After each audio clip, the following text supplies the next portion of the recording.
केंद्रीय वन और पर्यावरण मंत्री भूपेंद्र यादव हर रायपुर में विश्व हाथी दिवस के कार्यक्रम में हुइन शामिल।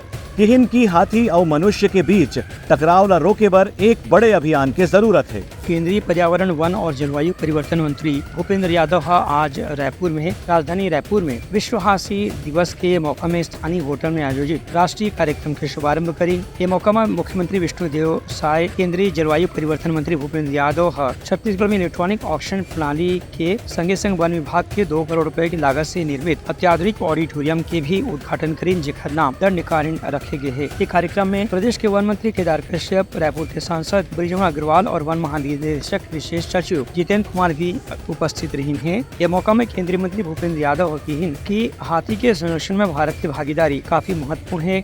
हाथी का पारिस्थितिकी और पर्यावरण जंगल के संरक्षण में इंजीनियर के रूप में मान्यता दे गए है।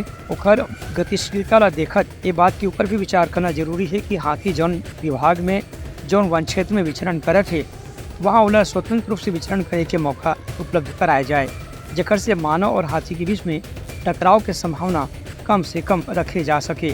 ये मौका में हाथी परियोजना के निदेशक रमेश पांडे है बताइन कि छत्तीसगढ़ में हाथी के विचरण काफ़ी बड़े पैमाना में होते। एक कतको गाँव यहाँ वन क्षेत्र में रहने वाला ग्रामीण मल्ला हाथी के आक्रोश के भी शिकार होना पड़ जाते। हाथी के पिछले जनगणना के मुताबिक ऐसे समझे जाते कि करीबन 30,000 हाथी भारत में मौजूद नहीं हैं। इनमें अलग अलग राज्य में हाथी मन की अलग अलग संख्या है। छत्तीसगढ़, असम जैसे राज्य में हाथी के काफ़ी बड़े संख्या देखने में मिलते। Bureau report, Uttarakhand news.